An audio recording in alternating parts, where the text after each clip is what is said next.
Alrighty, traders. This is Blake Morrow. You are listening to the Morning Edge webinar. I want to welcome you guys. I want to say it's nice to be back in the saddle, but it isn't. It's friggin' hot here. I hate the summertime where I live. It's horrible.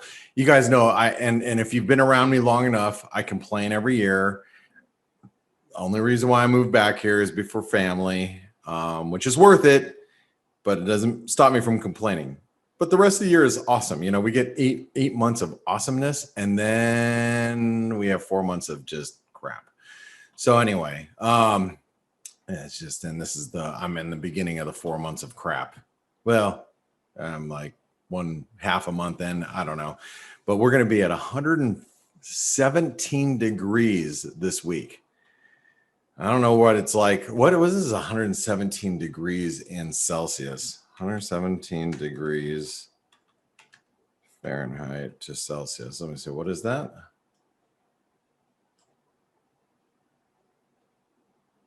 $47 degrees Celsius. Yeah, you guys can figure that one out if you guys live wherever you live. Yeah, that's how hot it's going to be this weekend. I'm going to grab a drink of my water, and then we're going to continue. Gorkum said, really? That's like hell. It is. That's no joke. It really is. But like I said, 8 months out of the year, it's the most beautiful weather you could possibly imagine, and sunny every day. So we have 4 months of hell that I'm just going through. So, okay. Gorkum said, or asked, what happened to gold? I don't know. You know, I think when we're in these, we're in these tight ranges, you're going to get a lot of pockets of illiquidity. And so when you see, you know, something like gold, you see moves like this, it looks like just it looks like order flow. That's all this really looks like to me. When you have really tight ranges, and you know we're boxed in between the 618 and the 1845 level, which you guys know, as long as we're above 1845, you can't be bearish. I mean, we had a really nice bounce, but this is the 1920 level is also the 618 retracement. So I'm going to write that down since we're here. You know, I think these moves that you see, 1845, that is key, and we're bullish. This is one of the only things that will be bullish. While we're above 19. Well, and actually, you know what? We might have to bring this number down. This is the 200-day moving average, the 1845 level, but really, even while we're above this channel support, we could actually dip all the way down to 1808 and still be bullish. But John says temperature sounds the same as Saudi Arabia. They stop work at 50 degrees. You know, John, let's see, what 50 degrees would be about 125 degrees here. That sounds about right. You know, when we hit 125 degrees, one time I was 124. So it's whatever that is. I was 17 years old. This is 1989. I was 17 years old. I had no air conditioning in my car, and I had to go to the airport to pick up my buddy that was coming in from California. And they couldn't land planes because of the risk of, spontaneous combustion of planes if they went to land. So his flight from California, from San Diego, had to fly around like in the air for like 3 hours or something. Problem with that is I had no air conditioning in my car, and the terminal that he was flying in was our old terminal in Phoenix, Arizona, that had no air conditioning in that terminal. It was our original, that it doesn't exist anymore, but it's crazy. 1989. That was I think that was a record temperature that we've had here in town, and we should surpass that this year. I think that this year will be the year that we actually get past our records, because it's been leaning that way for the last like 5 years. Anyway, okay, I'm sorry, I'll get on a tangent. Let's get into the markets, and just so you guys know, we are obviously range bound. So not in equities, and actually I'll start off with equities. As you guys probably heard me on the FACE webinar, I do think we're going to go to 4,300, and we might do that as early as today. So that's the 127% extension of this move. Actually, you know what? I have to put this as bullish. It's a bullish wedge, right? So while we're above, let's do this. There's your wedge support. Let me draw this a little bit better. Draw it like this.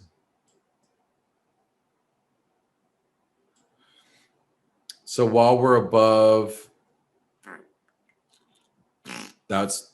by the way, that's my mouth making those noises. Just so you know, that's not what you think it might be. 41.90, I would say, is support. Did you guys get a chuckle? Because if you did, then that means I'm... Nope. Oh, come on. Come on. Pull my finger. Yeah. All right.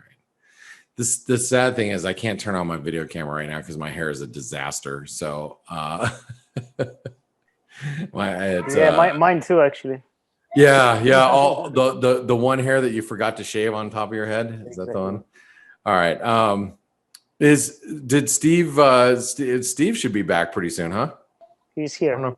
He's here. Oh, Steve he's where? On the webinar. He's on the webinar. Oh, hey, Steve.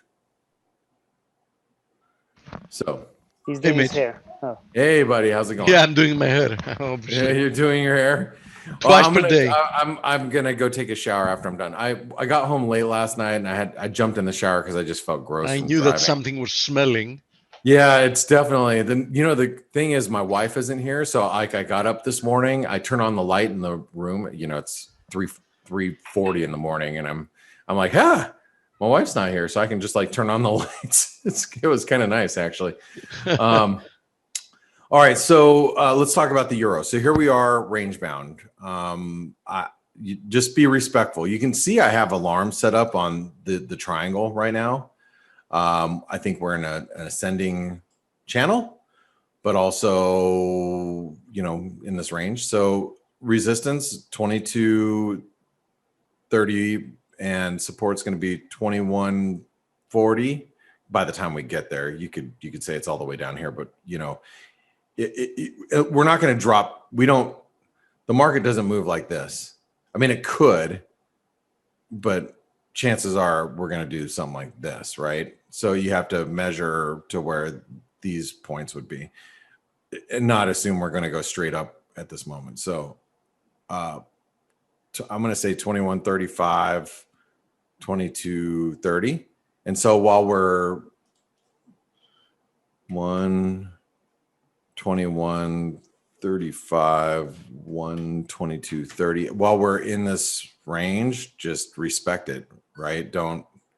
We're smack dab in the middle. I have a feeling between now and the ECB on Thursday, we're going to bounce around, but still end up somewhere around here. So even if we get a rally between now and Thursday to like 122.30, you probably just fade it up there. And then if you get a move towards support, you just buy it down here. You know what I mean?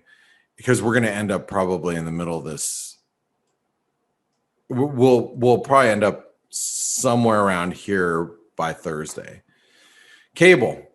Now, I think I'm surprised actually we didn't break through this 141. I am still short some sterling. So if you guys remember from Friday, I'm actually short of 141.70.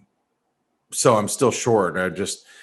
I was surprised that we bounced from 141. I mean, I shouldn't be surprised, but you can see the dips to 141 are just finding bids. So I'm gonna do this 41 and resistance at 142.50. Well, actually, whoops. My microphone's in front of my eyes here. So you guys know I'm a peck typer. I'm not a fluent typer on a keyboard. I'm just not. You mean typist? You're not a fluent in English. I'm a typerers. How do you like that? And I'm Greek, man. I'm a typerism. I'm perfectionism in typerisms. Oh, are you about ready to like commit suicide now, Stelios, with my mutilization of words? Mutilization. Oh my god. You mean Mutilization. Mutilation. Mutilation. Anyway, let's carry on. You notice, Stelios wrote a book. He's an actual pronunciation Nazi. And grammar Nazi. Grammar Nazi. You can hear in his voice and his energy what 3 days of being off did to him, right? Yeah. It's like the guy gets so upset. First of all, I want to talk with your wife, Blake. I want to know details. Oh, why? What transpired during the weekend?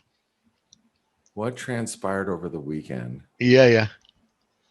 Because he says you're very chirpy and happy. Oh. Yep.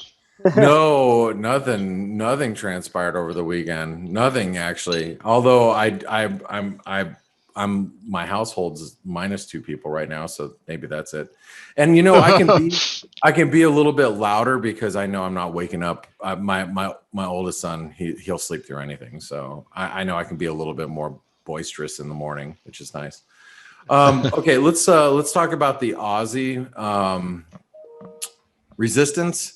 This is trendline resistance right here, but if we can get above it, then that should put the 78.20 back into play. So I'm going to write down 77.70 just for anybody who's trying to play these commodity currencies higher.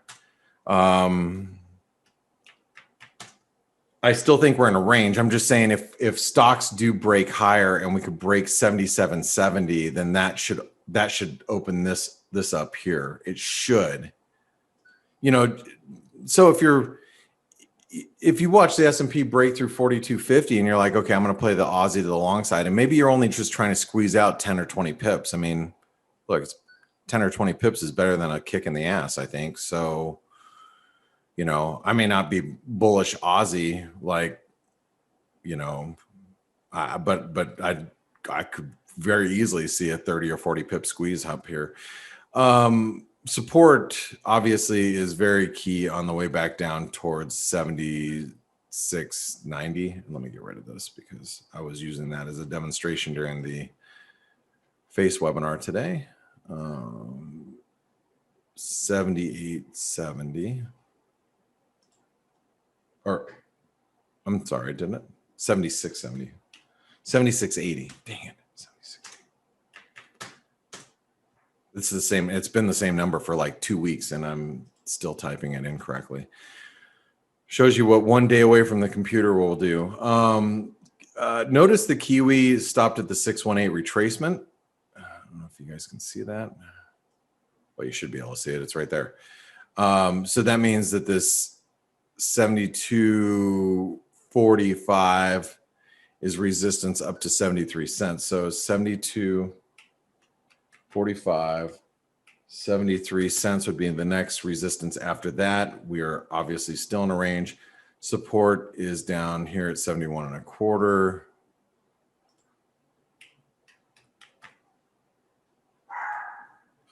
Dollar Canadian, simple, 21.50, 120, and obviously we're waiting for the Bank of Canada tomorrow. So before you get too terribly excited, I'm actually still long some dollar Canadian from 120.90, like literally where we're at. I mean, all I'm doing is trying to get out of it as we approach 121.50. So that's all I really care about at this moment. 120, and I've been long that since Friday. It's holding up pretty well, considering. I actually am thinking we have to keep this bearish while we're below this level. Yes, I'm long, but I'm just long a little bit. It's not anything to write home about. But I've actually been long this thing since Friday. So dollar Swiss. I mean, it's the same crap, right? This 90-50, excuse me, that's got to be really close to 200-day moving average now. It's slightly drifting. 90-70, 89-30.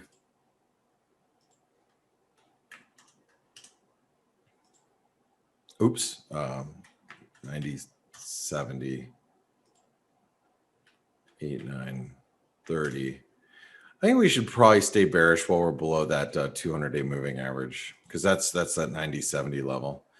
Dollar yen. Now, I'm not surprised that the dollar yen bounced overnight, because I made sure I wrote it in the overnight analysis in ForexAnalytix. This is really key support. It comes in at 109, maybe 10. See the intersection of these two trend lines? I mean, this is, you got trend line support right here. You got trend line resistance right there. They both intersect around the same area. So 109.10 is going to be big. Or let's just call it 109. Just,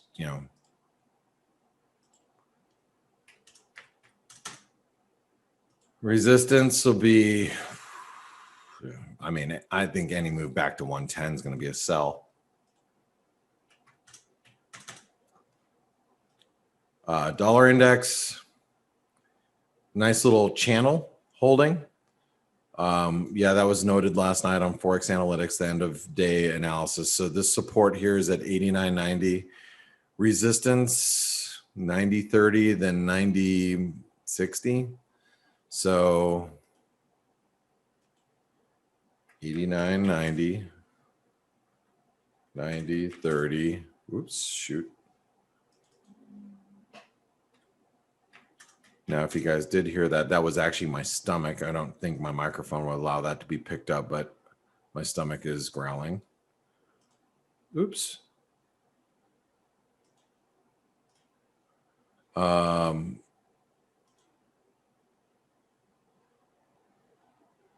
Dollar MEX, US dollar, Norwegian krona. Okay, so wait, hold on.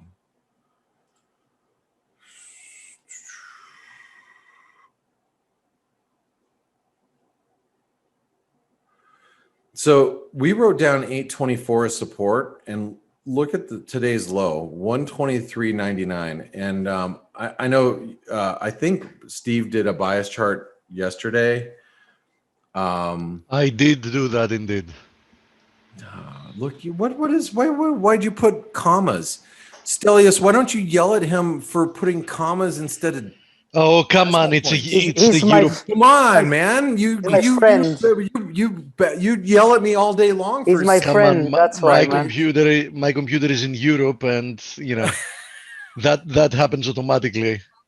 I'm just giving you a hard time. So Steve wrote down 822. I know I've been writing down 824. So who's right here? Well, I am. I think Steve might be correct, actually.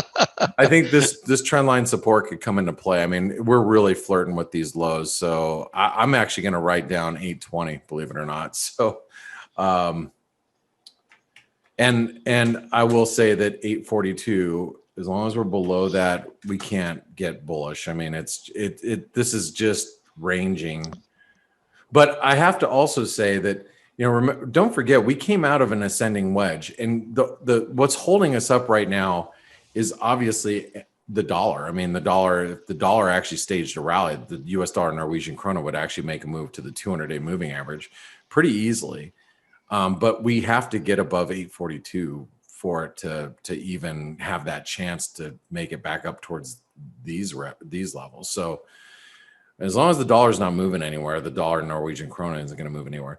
Dollar Mexican peso is weak. And I know Steve, on his weekend analysis, he keeps writing 1955. And you know what? I can't disagree with him at this moment, because the dollar Mex really is now, it has been outperforming, but now this week it's like, I think people are finally catching up to the fact that, hey, stocks continue to move higher. I need to be buying emerging market currencies. I don't necessarily agree with that. I don't think that that these lows are going to be taken out, but I could very easily see that this support gets tested again. So I'm going to write down 1970 as being support and then 1955. And I know Steve feels that way too, because his weekend analysis of this peso continues to say that. So obviously resistance is, well, I mean, now we just have to mark these highs. So I'm going to actually go back to a 4-hour chart. Let me do this and let's do this. So this is obviously our next level resistance that we're going to be dealing with. So that comes in at basically 2020. So just to round it out. Okay. We did talk about gold and how gold is just kind of, it's bullish, but that selling came through, I think, just more order flow wise. And notice the silver, this is the underside of that broken trend line. We're rejecting it. And so that comes in at 28. Support is going to be down here at 27. Near term today, support's going to be at 2044. So I'm going to write down a couple things. 27, 44, and then 28. And that's just a range. Bitcoin really is trading heavy. And as I was explaining to you guys earlier during the webinar, the FACE webinar, this is a triangle pattern here. And I should probably be a little bit more specific about this. I think we could probably do this.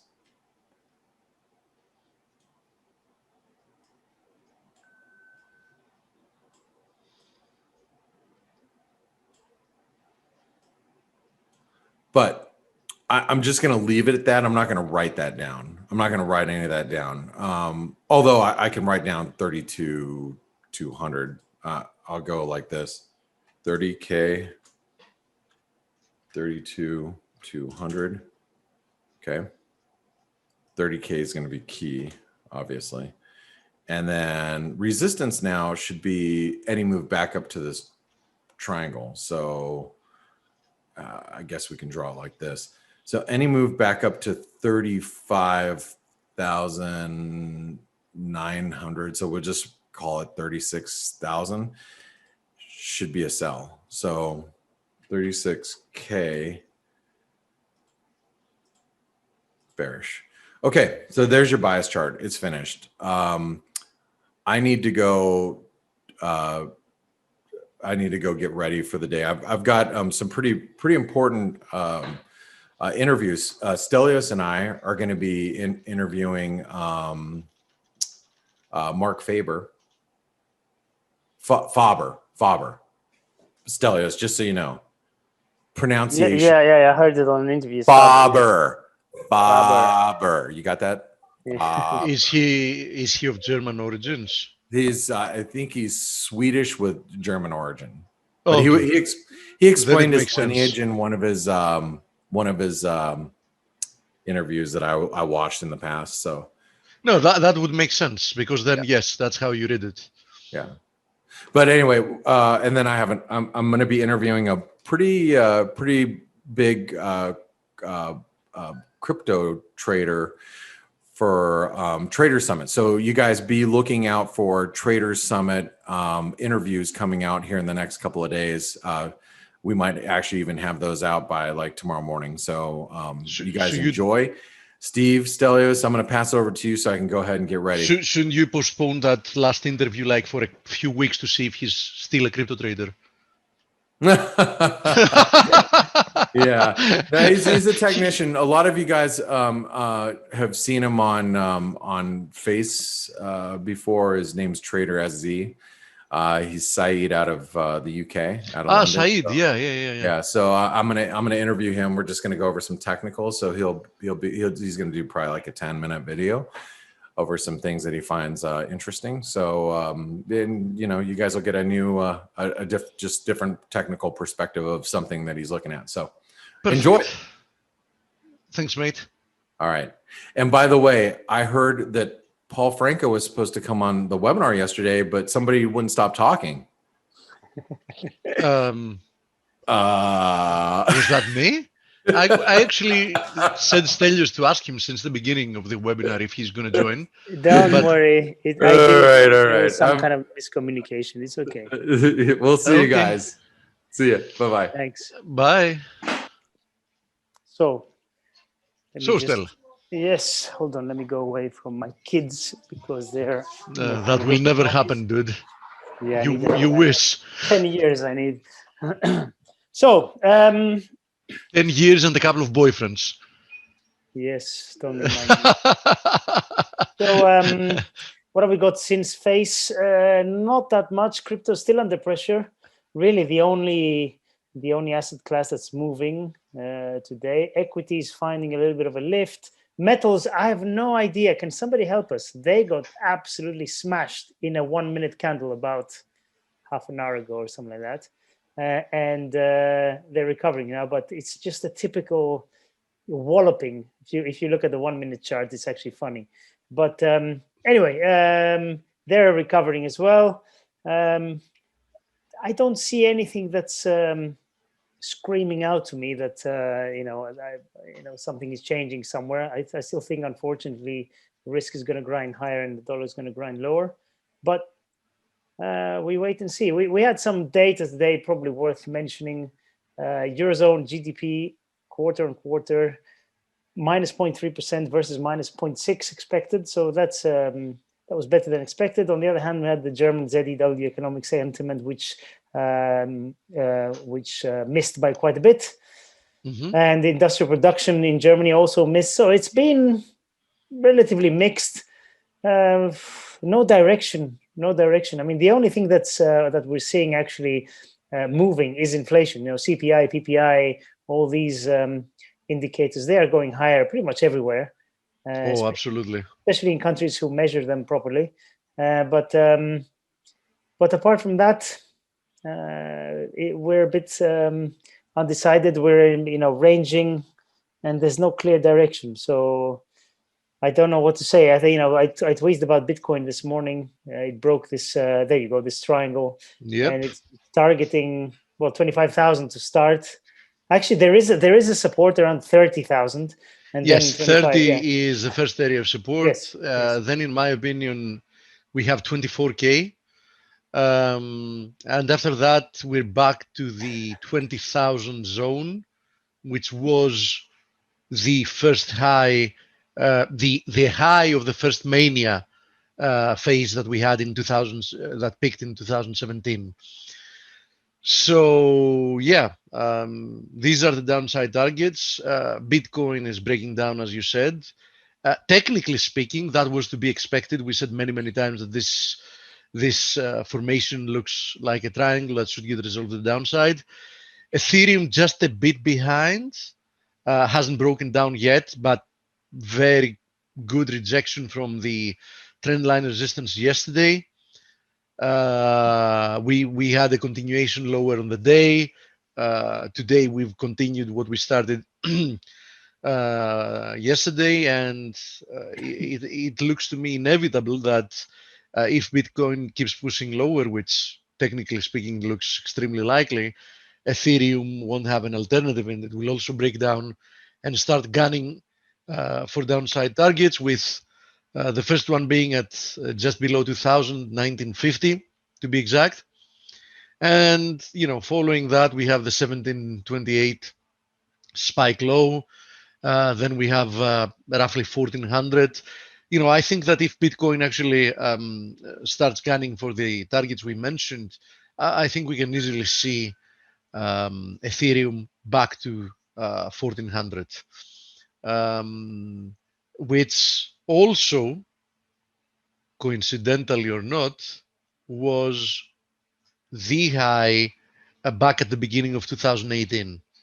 Right. So I do think that this 1400 area is very attractive for shorts.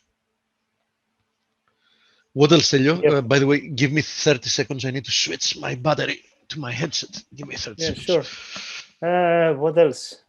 I'm struggling. I don't have much else to say. We have Bank of Canada tomorrow, the ECB on Thursday.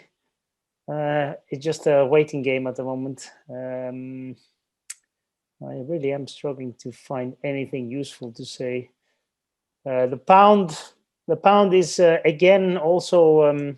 Where is he? Oh, he's still showing the screen. Okay, the pound is still kind of consolidating. I still think euro pound is going to have to test 83 to 84. That's a very, very big level, and I think I might go the first time in ages go long the euro pound there. But I said it in late December when the trade deal, the UK EU Brexit deal was announced. I think the pound is going to be supported throughout the year, the coming years, so 2021, and it's done well so far. But I think when the pound gets to 83, 84, the euro pound, I think that's a place to probably. Yeah, for the time being, it's once again coiling here. Yeah. So yeah, lately it hasn't been really easy to trade the euro pound, but I think that inevitably we should see a breakout soon from this triangle. Now it can be literally either way, because one interpretation is that this might be the consolidation after this first leg higher, and we might need one more leg higher to do something like this. Or alternatively, we might just straight break down from there and continue lower. You already said that 83 is a key level. 82, 80 to be exact is like the bottom of this range that we've been stuck within since 2016. So like it's a super major level. I think we break through 83, and that's going to be a game changer, literally. Until that happens, there is no medium term trend. So anything can happen in the short term. I'm monitoring this triangle, not really looking forward to trading it as we speak. But the closer we get to 83, if we actually push lower, I think it's going to be a very nice opportunity to be long. Yep. Unfortunately, currencies, they don't have much direction at the moment, apart from the dollar, which is grinding lower, but I'm finding it difficult to find conviction. Yeah, I think we've been going through a period of consolidation in the vast majority of the currencies, but I think this is probably another consolidation before we see another push in the direction of the previous trend that we had, meaning dollar pairs. I think are going to keep on pushing higher against the dollar. It's a matter of time. When is it going to happen? Like imminently, we break through this little DXY consolidation, and then we push lower, or do we need to spend a little bit more time consolidating the recent losses? There is no certain answer for that. But as I've said, I wouldn't want to try to fade this trend. I find no reason why somebody would want to do that, and we've explained all the reasons why this 88.25 level seems a very, very attractive downside target. And usually these levels act like magnets. So I do think that we're going to see that print sooner rather than later. Now, having to do with the rest of the FX pairs, we had a look at them twice yesterday, even in the short-term charts, like the 4-hour chart. We haven't managed to have any real follow through to the upside in euro, pound. Specifically, they're like pulling back today. But technically speaking, absolutely nothing has changed. I still see consolidations that are corrective in nature, both in the euro, in the pound, in the Aussie, in the Kiwi, USD CAD, USD NOK. I mean, you name it. All of them seem to be producing equivalent formations that look like they will be running their course sooner rather than later, before producing the next leg in the direction of the trend.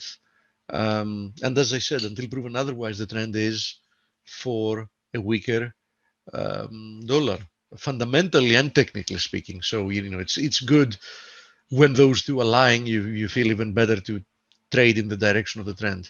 Now, same deal with precious metals, meaning we're seeing today we were up on the day at some point in gold, not in silver though, keep that in mind. So another instance that silver seems to be somewhat underperforming recently. Gold managed to push higher on the day, silver never did.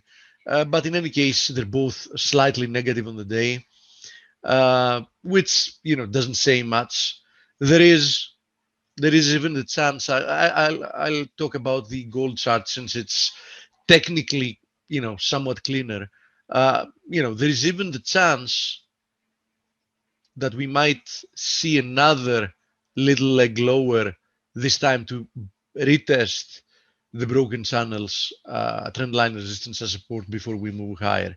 So even that wouldn't surprise me, and in any case wouldn't really change the technical picture here in gold if we stall here. Now that's a big if. As I said, I don't want to trade these metals in the opposite direction for obvious reasons, but wouldn't surprise me. And since you mentioned it, Stelio, before, you can also see this type of price action that you mentioned in platinum. Platinum at some point earlier in the day, it was more than $100 lower. It has now pared back most of its losses. Palladium remains like weaker from in comparison to the rest of the currencies. As I've said, I don't know, for some reason Palladium has been screaming for quite some time that it wants to produce a lower low before we can move higher. By lower low I mean a lower low than this 1110. So I mean, sure, let it do it. Now, a thing that's moving that I forgot to mention yesterday, but it's even more relevant to mention it today, so it's okay, is natural gas, right? Because natural gas is 3% higher on the day, which, isn't any big news or whatever. I mean, natural gas frequently has days that it's moving big, even a lot bigger than the 3%. What makes it interesting, though, is that we're now extremely close to testing these triangles trend line resistance, and that clearly produces some opportunities here. So if you want to fade it, this is where you can do it because the risk reward is amazing, right? On the other hand, if you believe it's going higher, I believe it's going higher. Now I don't know if it's going to go higher right here, right now, I mean today, tomorrow, or the day after, but I believe it's going higher nevertheless. So if you believe it's going to break higher, or you just want to trade it to the upside in any case, no matter the timeline, I think that a break above this trend line resistance is a nice breakout trading opportunity. So we break through there, I think we're on our way to new highs, and I think that most likely this was a nice prolonged consolidation following a strong leg higher in this market that had previously created a very nice rounded bottom, right? As you can see here, it was actually crafting this for quite some time. So I like it technically as well for a breakout to the upside and an extension. Technically speaking, that extension could take us at 433, right? Assuming that this was the last low of this triangle and we don't have something like this following before higher, right? Because that's also a possibility. So natural gas, I think the next couple of days are going to be very, very interesting for this market, for those of you that actually care to trade it. Now, crude oil, here it is. So far, nice rejection from this confluence of resistances at 69.50, 69.60. Do I believe that we've actually seen the high? I think it's very hard to make a statement like that. Chances are not. So we're seeing an initial reaction from this level. The market is stalling for the time being. I still think that it's probably more likely to see even higher levels before we see a deeper correction. So I wouldn't be surprised to see a move towards 73 to 74.60, right? Anywhere 72.50 to 74.60. Within that area, I think, I would like that area to produce some kind of a high and a deeper pullback then. Until that happens, I find no reason why you would want to fade the bullish trend. Now, admittedly, if you didn't buy the breakout from this triangle, I don't know if you should be chasing this market, here. Probably not. I think it's dangerous. But in any case, I think the chances are for even higher prices before we see a pullback. So, that's that. Let me go through some of your questions. Let's see.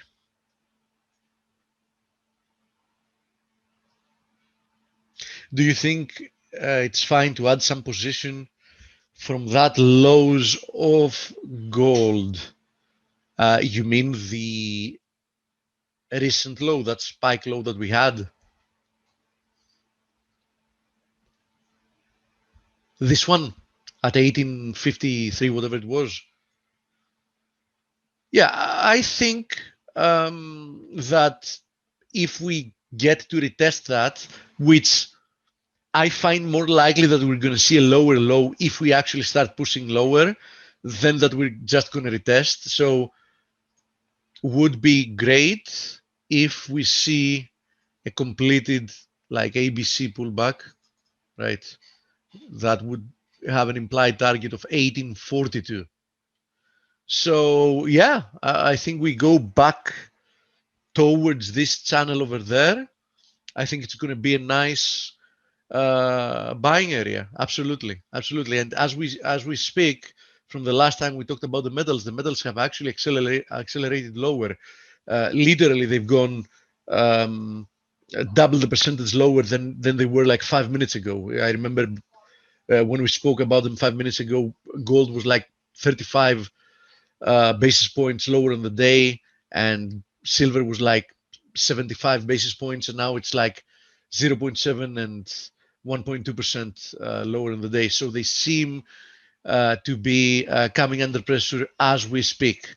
So yeah, if that's the case and we see rejection from here, there is probably one more leg lower missing, anywhere between this trend line support, which currently passes from like 1835, let's say, and 1850. I think it's a nice buying area, a nice buying opportunity. Of course, you need to have a plan in advance, but you always need to revise the plan based on the type of price action you get as well, right? Meaning, if today we close like 5% lower in the day, I don't think that's going to happen. I'm just giving an extreme example, right?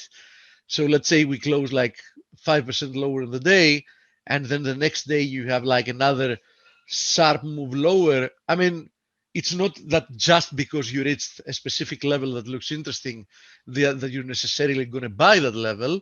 You're going to buy that level if the type of price action also shows you that bulls are starting to come back in the market and trying to gain control of the movement of price, right? So it's nice to have specific levels in mind that are likely to do the trick, but at the same time you need to reassess as the price action is unfolding what type of a sell-off you're seeing. So with that asterisk, so keeping that in mind, yeah, I think anywhere between 1835 and 1850 is a nice buying zone to then see a continuation higher in gold if we actually keep pushing lower today and tomorrow or whatever. And actually, I like it even more because it's not easy to buy a sharp move lower than like the one we had last week, and then produced a sharp recovery higher. So we had Thursday like a very, very big down day, then Friday a big up day, then to buy, the second leg lower, which is a more complete, type of corrective pattern, right? So to be honest, I'd feel a lot more comfortable buying this leg lower than buying, that extremely short-lived move to the downside. I think the market will have, rebalanced much better. US 2000 USD. Let me see what is that ticker. The Russell. Okay. It's a CFD of the Russell. Okay. Okay, let's go to the IWM then, since I've plotted things there. It's the same exact market. Here it is. So as I was saying yesterday when we were doing the morning edge, the Russell has actually broken out, right? You can see it here from this triangle. So I think the Russell has most likely broken out, and that is a bullish development. So next target is the all-time high at 234.53. And after that, we are targeting 242, the 127% extension of the triangle's range. So, as long as we trade above, what's that spike low there? 223, let's say, keep looking higher. BIIB, let me see what that is. BIIB. That's a company that their drug got approved for, biotech company. For Alzheimer's disease. Yes. Yeah, that is clearly, a sentiment type of move. But you can clearly see that there was a very nice technical pattern here that had been unfolding for quite some time, right? There it is. So, yeah, I think that's also fib. Retrace the width of the triangle. Αμάν ρε παιδιά, δηλαδή πραγματικά τόσο εγωισμός, δεν σκέφτεσαι τον άλλον καθόλου. Sorry guys, seriously, my kids are driving crazy. I know, mate. We're gonna edit that out. What did they do this time? They're just thinking about themselves and nobody else. Anyway, okay, so they're human beings. That's what I understand about your kids. 7 and 8-year-old human beings. Yes. Anyway. Yeah. Okay, so let's see. Extensions. So 588. Yeah, we can do that. I think probably you should respect this breakout. Technically speaking, it looks solid. Very strong bull market, very prolonged consolidation, which is more than enough to, in essence, work out multiple times the overbought conditions that preceded. So yeah, I think we might see a continuation higher from here. Now, theoretically speaking, we've already seen a higher high, and I need to stress that out because that's always the minimum expectations out of a triangle, right? So theoretically speaking, we've already satisfied that condition. But most times than not, the new high is not a spike higher, right? So most times than not, just a spike to new highs is probably not enough. As long as we trade above this trend line resistance, I think you should respect the upside. So something like this, right? Now, of course, it's not necessarily the case that we'll retrace all the way back to retest the broken triangles, trend line, and resistance as support, right? We might not even make it there before we move higher.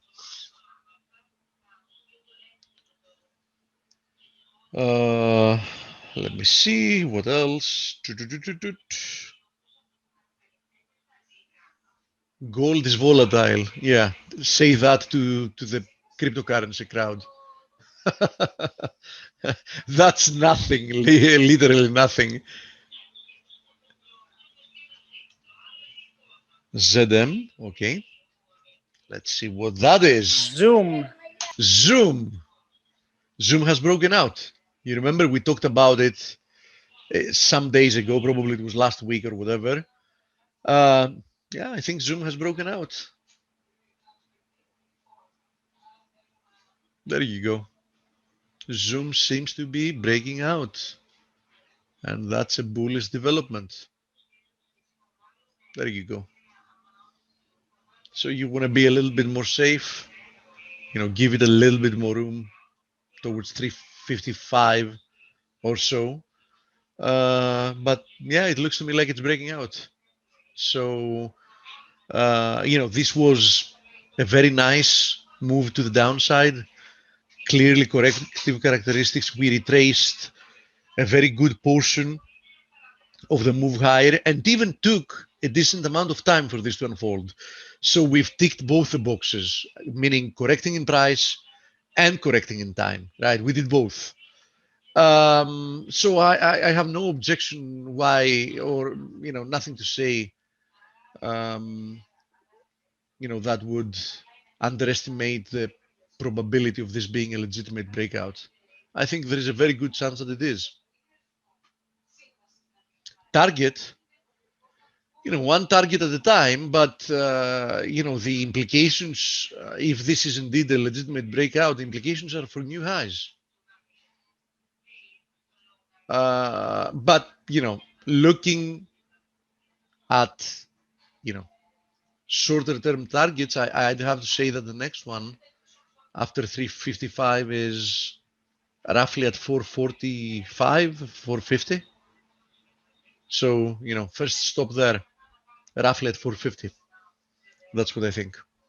Now, there is always the chance that we're still in a corrective move, right? And it's going to unfold, in a little bit of a different manner, and then get something like this, before higher.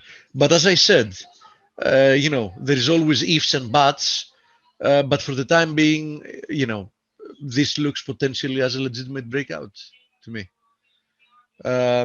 What is missing for the time being, the only thing that is currently missing is I would want to see a little bit more, lively type of price action. So bottom line, a little bit of a better momentum. But sometimes, new bullish or bearish legs start with a slower momentum, and then momentum picks up. It's very frequent. So yeah, I think there's a very good chance Zoom is breaking out. Okay, anything else? Yeah, I think we covered more or less everything. The crypto's going down more now. They're crapping the bed still. They're cryptoing the bed. They're cryptoing the bed. Yeah. So Bitcoin at the lows of the day, and Ethereum in the precipice of also breaking down from its triangle. Guys, gals, whatever. I've said it before, and it has nothing to do with my fundamental bias about cryptocurrencies. This formation that was unfolding here and here, they were really bearish, right? And this has nothing to do with my fundamental bias about cryptocurrencies. I mean, I told you that this is most likely going to get resolved to the downside. So I'm reiterating this because I don't think you should try to fade this move so soon. I think there's more pain to come, and it's logical. It makes sense because if you think about it, even if you are the biggest proponent of cryptocurrencies and you really believe that there is a big fundamental thesis behind their existence and you really believe in their long-term success, irrespective of all that, when a market gets to the point that you see aunts, uncles, people that have never traded anything in their life, kids, so on and so forth, being so much into it, and a whole cult being reinvigorated, and these type of behaviors that we see, like you see, you saw the previous days on the Bitcoin symposium or whatever they had in Miami, with people crying on stage and saying, hold it, and F you, Elon, and so on and so forth. You know that the market has come to the point that it needs to get rid of all the excesses first before it can continue moving higher. So, I don't think this market has shaken out all the weak hands from all the people that believe they're going to buy, and within just a couple of weeks, they're going to find themselves having multiplied their investments. So I think there's more pain to come either way. And downside targets, as we mentioned before with Stelios, are very clear on the chart. So at least now we have a decent amount of price action looking on the left side of the chart to know which levels are important. We said in the case of Bitcoin, it's like 30,000, then it's 24,000, then it's 20,000, and then things start becoming a lot more dangerous. But I do believe, though, that even if there is a lot more downside to follow, I do believe that after this leg that is starting today, there's going to be some kind of a rebound. So even if this is not the last leg lower and there is more to come in the weeks, months ahead, I do believe that the market is going to produce a nice buying opportunity for people that want to trade it both ways, right? After we see the end of this leg that's starting now. So I don't know if the end of this leg that's starting now is going to be at 30 or 24 or 20, but I'm pretty sure that even if the market is to dump a lot lower to 10,000, 5,000, back to 3,000, I don't know, I still think that there is going to be a very nice rally that's going to follow. And I have no problem in telling you that I'm even considering participating, because I'm pretty sure that there's going to be some attempt of a last stand sooner rather than later, especially in the smaller cryptos that are very easier to buy in the eye, like, because you feel rich very easily. You put like $5,000 and you buy a lot of them. So there is the I feel good effect. I have so many Dogecoins, or I have so many whatever else, moon coins, or whatever they call them. I'm not familiar with every single ripples or whatever. I'm not familiar with every single like cryptocurrency. Nobody is, actually. There are more than 10,000 now. But yes, I do believe that as long as FX is like so boring like it has recently been, cryptos might be a nice vehicle for trading the market both ways, and having it more volatile. Just make sure you adapt to the type of volatility we have, your position size, right? I mean, you can't trade cryptos with the type of approach you have in FX, because you'll either make a lot more money than you expected, which of course is always the good possible outcome, or you're going to lose a lot more money than you initially expected. But it's a coin toss, so you don't want to just gamble. I mean, I assume that any of you that wanted to just be a gambler in a casino, you wouldn't be attending this webinar or any of these webinars. You would just get yourself to the closest casino and play in the roulette or whatever. Okay, Steve, great. Thank you very much for all that, and thank you, everybody. See you tomorrow. Bye. Thanks.